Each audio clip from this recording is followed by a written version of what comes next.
আসসালামু আলাইকুম বন্ধুরা, আজকে আমরা আসছি মালনীচড়া চা বাগান সিলেট। আপনাদের আজকে আমি দেখাবো যে সিলেটের এই যে পাহাড়ি অঞ্চল, এই যে দেখা যায় ছোট ছোট নালা, এখানে সুস্বাদু কাঁকড়া পাওয়া যায়, পাহাড়ি কাঁকড়া। এবং পাহাড়ি এই চা বাগানের ভিতর যে চা শ্রমিকরা থাকে তারা কিভাবে এই কাঁকড়া ধরে রান্না করে খায় এবং অতি সুস্বাদু। সাথে দেশি প্রজাতির কচু গাছ এবং কচুরলতি, কচুরমুখী সবই এখানে পাওয়া যায়। তারা সেই কাঁকড়ার সাথে কচুরলতি, কচুরমুখী একসাথে সংগ্রহ করে এবং গর্ত থেকে কিভাবে কাঁকড়া সংগ্রহ করে আজকে আমি আপনাদের সশরীরে নিজে উপস্থিত হয়ে আপনাদের সেই ভিডিওটি দেখাবো। আপনারা দেখুন। স্যার পাইছেন না ক্যারেক্টার স্যার আপনি দেন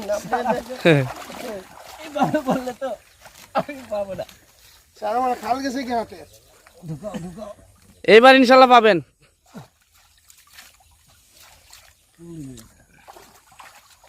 অনেক ভিতরে থাকে।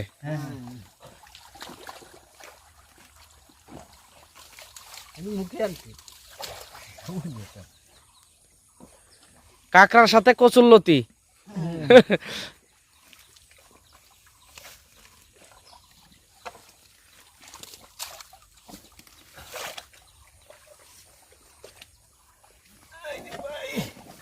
আরেকটা পাইছি, এটা খুব হ্যাঁ? সুন্দর।